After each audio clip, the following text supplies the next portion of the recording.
Welcome to this episode of the Private Practice Success Stories podcast. I cannot wait to introduce you to Elan Hutchinson. Elan grew up in the Bahamas and came to the U.S. to go to college and graduate school at Howard University. And after working in schools and also another private practice, she decided to start a private practice of her own. Now, she's in demand. Her private practice could be growing, but she's decided to keep it on the smaller side so that she can spend more time with her 13-month-old son. One of the things that came up in this interview that I think is really important for us to talk about is her feeling that there's not enough attention to the fact that SLPs who are born outside of the US can have successful private practices. One of my main objectives for this podcast is showing people that private practice is possible for everyone. Now, not everyone should do it, but private practice is something that everyone can do, and there needs to be more diversity in this field, but also in private practice. Now, I'll get off my soapbox because it's really important for you to hear Elan's story. We can all make it in private practice. I'm Jenna Castro-Casbon, speech-language pathologist, business coach, and creator of the Start Your Private Practice system. And I'm on a mission to turn stuck SLPs into successful private practitioners. If you're tired of dealing with high productivity requirements, high caseload sizes, and low pay, it's time to take control of your professional, personal, and financial life and finally get the freedom, flexibility, and financial abundance that you deserve by working with private clients in your own practice. Join me here each week as I share tips, best practices, and inspirational interviews on the Private Practice Success Stories podcast. If you're a private practitioner or one in the making, you're in the right place, so let's get started.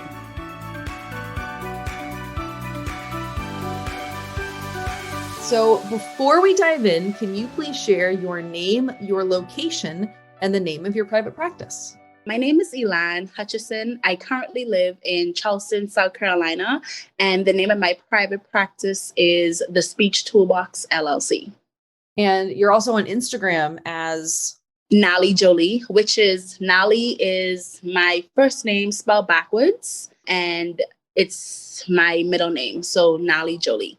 Perfect. Do you have a second Instagram account too? Yes, my business Instagram account is The Speech Toolbox. So we'll say that again at the end, but listeners, I always like to tell people where to find the guest in case they want to follow you or send you a message or whatever. Okay, let's talk about your early life as a speech pathologist. Tell us about what your early career was like in the field. Okay, yeah, perfect. I was fortunate enough to get a scholarship to go to undergrad, in the States is what we call it, growing up in the Bahamas. I got a 4-year scholarship to Elmira College, and I went to grad school at Howard University. Definitely like a shock, because I was kind of fresh off the boat, not really well-versed in the world around me. Graduating was a challenge because I was I was on what was called an OPT. So I only had 1 year that I could have worked for. And trying to find somebody who would employ me as an OPT student was definitely a challenge in itself. But fortunately, I got a job in Virginia, the country part of Virginia. Let me just say that. Making a ton of money, but it just didn't kind of line up. But like I say, very naive, very eager to learn though, very excited. And then as time progressed, I found myself becoming very content and almost mediocre. Yeah, that was kind of my first start in the transition in my earlier years. Okay. Mm-hmm. So you're in Virginia making some money. Was it like a travel company or something you work with? Yeah, it was like a contract company. Okay. But you were kind of feeling like, I don't really know about this. So What happened next?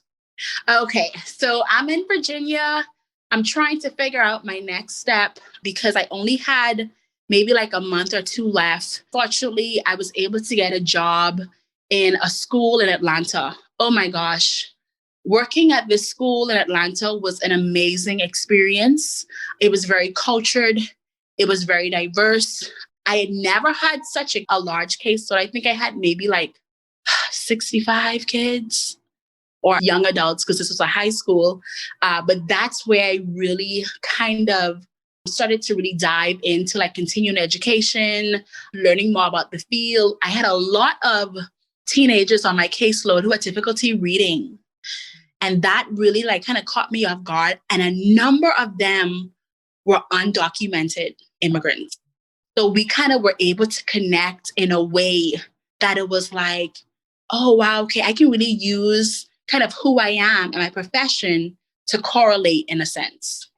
Well, and that probably really gave you a sense of just feeling like you could really help them and understand them on a deeper level, not just that you were, helping them, with reading and whatnot, but that you were really probably helping them on a much deeper level and having that feeling of understanding. Yeah, exactly. 100%. I remember like I had one kid who wanted to get his driver's license. And he came back to me and he was like, Miss Elan, I can't get a driver's license. And I was like, why? Like what's going on? I think we were working on like independence, or I can't remember the exact goal. He was like, because I found I'm undocumented. And literally he sat in that office and cried. And I kind of like cried with, and that's why I think that sometimes like the profession, I didn't realize how much of a counselor in a sense. I felt like sometimes when they come in the classroom, it would be kind of a outpour of frustration in the classroom, whether it's like dealing with processing issues or feel like they aren't going to be able to graduate and so forth. So, yeah. And you loved the experience, it sounds like, in Atlanta, right, at the school. And so is that around the time when you started thinking about private practice, or did that come later? Okay, so this is such an embarrassing thing for me to talk about, but I think it's so instrumental for me to admit and talk about openly. I had moved to Charleston, met my husband, moved to Charleston, had taken a position as a part-time speech therapist with this lady who was exceptionally bright. I've never met a therapist, as well-versed, as well-rounded, very knowledgeable. Long story short, at that time, I was very mediocre. I was like, oh, I'll just do, the bare minimum in a session, maybe a little game. Just did not care at that point, or not as invested as I should have been. And basically, she pulled me to the office one day and she was like, either we're going to go this road or we're going to go that road. And I remember just sitting in there and feeling like, hold up, wait, what's happening? Like, I've never not been the star player or not been a model student. And to have somebody tell me, either you improve yourself and we're not to let you go, that was the turning point for me. And I emailed her after our meeting and I said, okay, thank you for everything that you have been able to, provide me with. However, I think I'm going to really just focus on myself because I wanted to not just improve myself for someone else's company, but to improve myself for my own.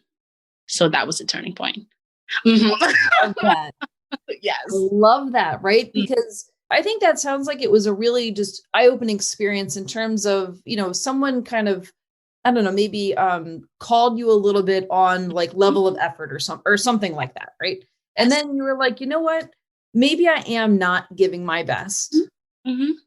Yeah. But, and sometimes we have to admit that, right? There are plenty of times in all of our lives where we are maybe not giving our best attention or skill or drive or whatever, but we do get to make a choice, right? To change things, right? So it sounds like this was the crossroads where you decided to change things. So what happened next? What happened next is I imitated her. I kind of remembered that she would attend a lot of different trainings within a certain area. So I remember really reflecting and being mindful of, okay, what areas did I need to improve on? For example, my documentation was okay, but it could have been better. My structure, I never really used to do a whole lot of lesson plans. So I said, okay, I'll go ahead and start doing that, going to different trainings, just really understanding what I needed to align with to be a better speech therapist. And then from there, I think that whole process was maybe about a full year. Then in 2000, the end of 2017 was when I said, okay, I'll go ahead and start a private practice, maybe just take on like 5 kiddos or so forth. And then it just kind of grew. And I was like, in a month, my caseload was completely full. And I was like, what? I was like, no. I was like, it's too much. It's too quick. Well, there must have been a demand for services in your area, right? There was a need in your community. Correct. And also the stars had just kind of aligned that were like, hey, this is actually like to confirm this is what you're supposed to be doing. Right. And that's the emotional part for me. It was like, oh my gosh, okay, so this is what I am meant to be doing. This is like, I actually felt like I had a purpose. Like I was kind of like essential versus just kind of going with the flow and working and, clocking in and stuff like that. Well, because you had an opportunity to make a much bigger impact. Yes, much bigger. Mm-hmm. So what kind of clients did you, or well, I guess I should say, what kind of clients do you serve in your private practice? Like then, now? So at the very beginning, it was a lot of kind of like 11. I think the youngest kiddo I had was about 11 months to 3 years old. A lot of baby net, kids through the baby net program. And then as I started to kind of grow and evolve, it became more of adults in like a adult daycare. Mm-hmm. So I have a really big caseload of adult daycare, of individuals in adult daycare working on different things, whether it's social skills. That's a big area. I did not realize kind of the extent that social impairments can kind of go to, but that's kind of a big area. What's the word I'm looking for? I can't think of it. Reintegration. Yes. Yeah. Traumatic brain injuries. And the biggest population I have is kids and adults with autism. Nice. Mm-hmm. So it sounds like you're able to serve like a pretty like wide, both variety of types of clients and then also ages too. Yes. But after I had my son, who is now 13 months, I realized that I couldn't do the babies anymore. Not because I love them, it was just very challenging for me to really give them what they needed and also come home and, do homeschooling with my son or whatever it may be. Yes. Well, I think that's so true, right? Sometimes, because I have kids too. And so when you all of a sudden are kind of working with kids and then you have your own kids, sometimes it is kind of challenging to, to make sure you have the energy for your own children after spending an entire day or week, whatever, with the energy with other kids. Correct. Yes, that's exactly how it felt. Exactly. And I think especially like being a new mom, I was like, oh my gosh, parenting is 10 times harder than I thought it would have been. So yeah, I was like, I'm going to stick with the adults for a little bit because I know I could have given them, my undivided attention. It was a little bit different sometimes working with adults, but also that's kind of what my experience was in for the most part. Mm-hmm. Well, and that also highlights one of the great things about private practice is that you can make those kind of choices. Flexibility. Oh my gosh. Yes. Well, flexibility, like in terms of who you serve, in terms of hours, in terms of, all the things really. Right. 100%. Yeah. And I think like sometimes like that was like that realization and freedom. I was like, oh, okay, I can, do this. Or one thing that I appreciated is that knowing if I'm not really good in a particular area, I can kind of refer this client out to maybe someone else. So I think it's a little bit better with treating a particular impairment. So I think that in itself was like, oh, okay, realizing that I had the ability and power to do that. Well, because you want to serve the kind of clients that you enjoy working with, that you do your best work with, right? Yes. A client that you're going to feel like so about, or maybe not be able to do your best work with. Maybe they would do better with, another clinician, but then hopefully you're getting some networking and whatnot so that, sometimes other clinicians might refer people to you that like you will work better with than they would. Mm-hmm. Yeah. And that's exactly what happened. like 100%. It became kind of like a referral thing, like, oh, Elan, I know you're really good with this. And I'd be like, oh, well, John, I know you're really good with this, do you mind taking on this person? So yes, 100%. I get that. I think that's super important. Yeah. So what does the future of your private practice look like? I know that now is a tricky time with coronavirus and everything, but in general, what are you in the process of either like building, or what do you want your life to be like with your private practice? Okay, so one thing that I realized is after about maybe 2 years into my private practice, I felt like I was indirectly being pressured to like hire. And I'm like, I just personally, for me, I didn't feel aligned with doing that. I kind of felt like I wanted to go the opposite direction, where it was like me focusing on maybe a product development or creating an assessment or creating a book or something of that nature, because I always wanted it to be something where I was able to establish it to a great level, have a great system, however, also be able to spend time with my family. To me, that is like number one, like being able to be present with my husband and my son, and, us go on little lunch dates, like all of those things. So I feel like, money can't buy, like I think experiences are priceless. So I want it in the next 5 years. I want it to be a business that, of course, I'll eventually hire someone for, but I want my legacy, in a sense, or my company to be more of a distribution, more of like, creating things. Like I'm a huge fan of Melissa and Doug products, a huge fan. So just something in line with that, maybe that's international, maybe that targets like the Bahamas, Jamaica, like Caribbean, all those different places. I think that's fabulous, right? Because you're also highlighting that we talked about flexibility earlier, but that you can have the flexibility to have direct service. And either, some people, it's just them, right? They're like solo private practitioners. Some people do hire. You absolutely do not have to hire, right? There's plenty of people who have no interest in hiring. But if you're going to grow your company, you have to do it some way, right? Like there's only so many hours in a day. And especially for someone like you, who's really trying to balance family life with work life, another way to earn more money and have more of an impact without necessarily hiring more therapists is to like sell products, right? Physical products or digital products or anything like that. But I think that's a great way to do it. Yes, 100%. And I think that kind of comes back to being raised in a single parent household and just always kind of feeling like, okay, I have to, go to college, get a great job, make this money. But I don't think there was a whole lot of talk about, okay, but there is passive income, there is investments, there are other things that I can do instead of working and being away from my family. So yeah. You're really getting to choose your own adventure when it comes to building this practice and this life that works for you and for your family.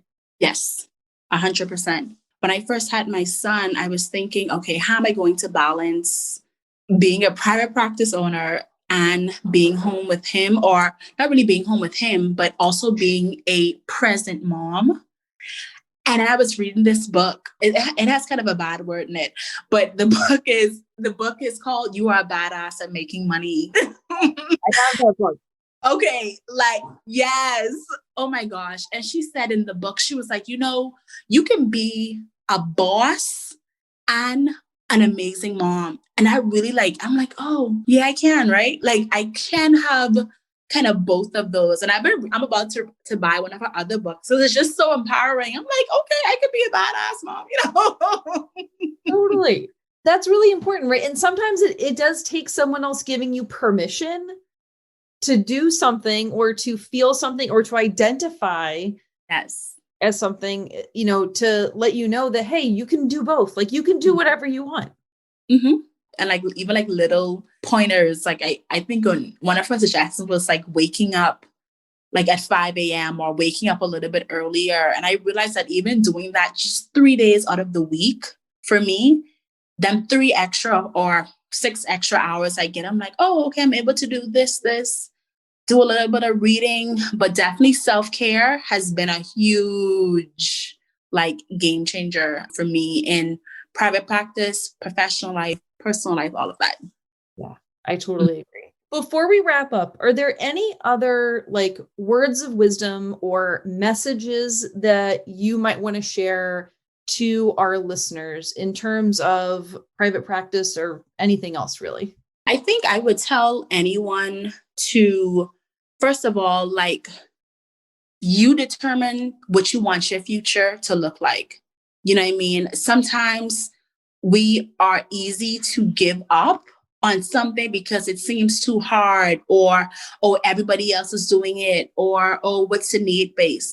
Like someone said to me, there's a variety of different bread brands in the grocery store, right? You have Dave's Killer, you have Wonder Bread, this and that. I may like this thing and somebody may like a different flavor. So I think it's important to know, what am I able to offer that's going to align with someone? Like, I'm very big on mindful practice or fun-based therapy and stuff like that. And also I would add to that is, no matter where you're from, if you are a foreigner or whatever it may be, you're able to make a huge impact and align yourself with the life that you want. Yeah, that's something that we were talking about before we actually started recording, was that you wanted to make sure that people who are listening know that, being born outside of the US, that you can come to the US and you can start your own business just like you have done. And I think that message is really important. Yes, I definitely think and I don't feel like I sometimes hear that as much as I want to in our profession. I think I hear that a lot with other businesses or companies. I love listening or reading about other successful businesses. When it comes to being a speech therapist, I don't really see a lot of international people in certain roles. It just seems like, it's kind of one area, one country, or one state, whatever it may be. But I think that being, quote unquote, immigrant or a foreigner doesn't count you out. It's not okay, well, you can't do this because you're that, or whatever it may be. I think that's when you rise to the occasion. It's okay, I'm going to make sure that I go ahead and work hard. And I think that's the big thing. I remember when I was younger, I would say, I'm going to just pray about it. And, praying is good. Of course, no, God is good. I just also think that you have to put in that work. It's necessary. So, yeah. Well, and I think that that's just a really important message about picking a goal and then just deciding, I'm going to work toward that goal, right? And, people can have different circumstances and they can either choose to let those circumstances make them question or stop them or whatever, or you can say, you know what, doesn't matter. I've got a goal and I'm going to make it happen. 110%. I always share with just a few of my friends. I come from a household where my dad was a notorious drug dealer, right? And my mom was a single parent. And I remember thinking, and we grew up in the hood, or, like they say, and I remember thinking, okay, am I going to be able to be one of those people who are able to go away to school, who was able to, and my biggest thing was, once I was able to purchase a house, I feel like I would have made it, And once I was able to do it, I felt like, okay, well, I'm living my dream, not the American dream, but, my dream of being able to have security. A house always meant security for me. Always. Not even $1 million. Just once I have a house, I feel security. But I definitely think that's just something that in general, it's not, how can I say? I'm trying to put together the words. Sometimes we don't realize how much our upbringing or our backgrounds really do shape the things that we want or the things that we end up doing. Yeah, I think that that's a really important message. And thank you for reminding, me and the listeners that this isn't talked about enough within our profession. There is really that kind of, people talk about the American dream, come to the US and start a business and whatever. But there does need to be more attention in the field of speech language pathology about diversity in general, but also in terms of starting businesses, right? Not just coming into the profession. Obviously, we need more diversity and we need more ASHA to do more for that. And we as clinicians can be doing more for that too. But I think we also need to be making sure that people know that you can start your own private practice in your own company as a minority SLP. Yes, 150%. And thank you for that's what I was looking for, minority. Yes, yeah, 100%. And I hope to really see that even more, because I think that a lot of times, like, I know even when I was in grad school, I think I was fortunate enough to go to HBCU, and get that experience there. My undergrad was a much different experience, but I'm grateful that I got the experience of both. But I hope to see more diversity, as time progresses. Yeah, that's why I also like to highlight lots of different voices on this podcast, right? The whole point is to show people what is possible. Listeners, I'm not always as transparent about this as I need to be, but the point of the podcast, the sole point of this podcast, is to show you what is possible. And tonight you have learned a wonderful story of what has been possible for Elan. And I'm just so excited to hear, what you've been able to do. And I look forward to seeing what comes next in your next chapters for your practice and for your life with your family.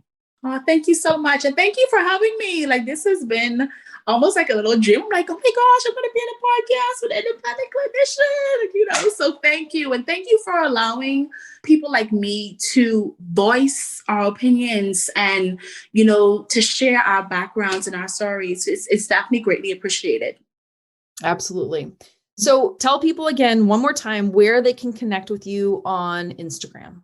Oh, I am at Nale, Nale, Jolee, or at the Speech Toolbox on Instagram.